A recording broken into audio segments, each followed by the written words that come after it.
Ancient Sumerian technology. Boom! Got the supervisor out here helping today. Through here, into the fuse box. Okay, now what?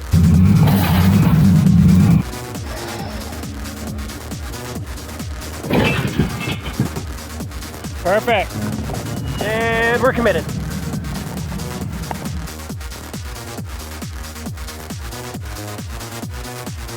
So this 8 1/4 from the Liberty had an NVH vibration dampener over here on this side, and you know, it's just kind of looking at that, thinking, well, that's a good mounting point. And when I was out wheeling last time, I took a little bit of damage here on this. You know, not a huge amount, but I was thinking, man, wouldn't it be nice to have some sort of a pinion guard on that? And of course, you know, nobody makes anything for this. They make some stuff for the Dana 44s that clamp on here and then clamp on here. But I was thinking, man, it would be nice to not have to put anything else under here, because this thing already kind of hangs down.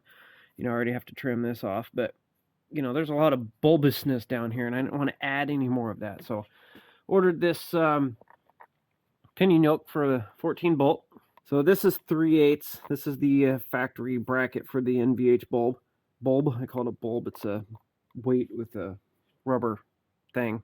So what I did was just kind of started doing some cutting and hacking and twisting and bending here. And so this is going to weld on there like that after I do some trimming.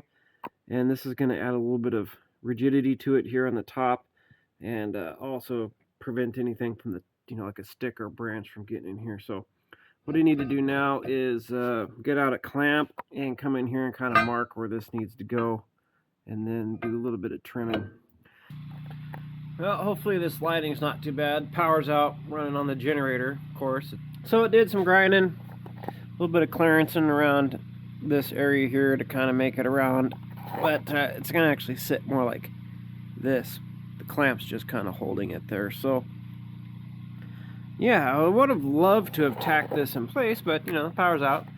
So we got plenty of clearance. I say that as it's hitting, but it's going to be down further. But yeah, I think this is going to be pretty nice. I think having this is going to be more of a benefit than not having it. I can easily foresee what'll happen is this is going to get caught up on rocks and stuff like that. But I think getting it caught is better than having the drive shaft yoke wiped out, because that's kind of a problem, you know, especially when you're out in the middle of the woods. Like, oh sweet, I have no drive shaft. So I was kind of considering maybe getting some plate or something and kind of just, you know, I don't know, because this is a hang up spot here, this is a hang up spot here, this is a hang up spot.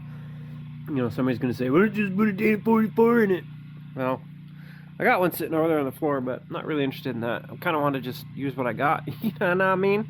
Well, power finally came back on, so I finally got to burn this thing in here. Now, this is pretty much all 3/8 except for this piece of angle up here on the top. Oh, that's hot. This bracketry's 3/8. This is 3/8. So once this cools off a little bit, I'll flip her over and run another stringer along the back there.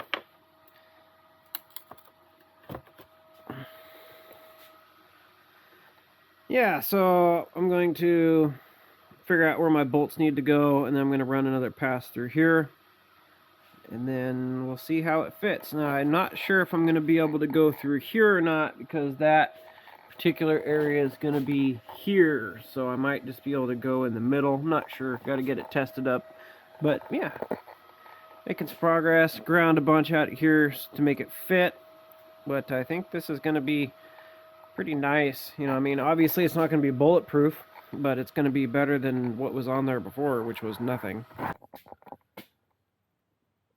Well, it's on there. It shrank a little bit during welding, so we're a little close on this side, but there's still, you know, 3/16 of an inch of a gap there on that side, so I'm not really worried about that. We got a little bit of contact here, which is fine. That's going to help take any of the stress loads. So my thought was maybe to weld something on here where I could put a bolt through to kind of take some of that load, but I don't know for sure. But it's on there. It's solid. It ain't going anywhere. So I'm going to add a couple more little gussets here just to try and take any of the twist out of it. I'm not really worried about impacts so much, but I'm not really sure. You know, it does add a giant scoopy thing up front there, but you know, in the grand scheme of things, I think that this is going to be more of a benefit to have on there than just having this little weeny dinky thing exposed, because it's already taken a couple hits and it's only a matter of time before something fails, and I don't want it to be this. So there we go. Here's what it looks like all completed.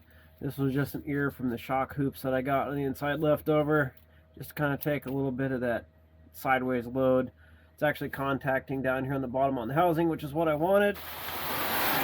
On this side, just welded in a piece of scrap, you know, whatever I had laying around.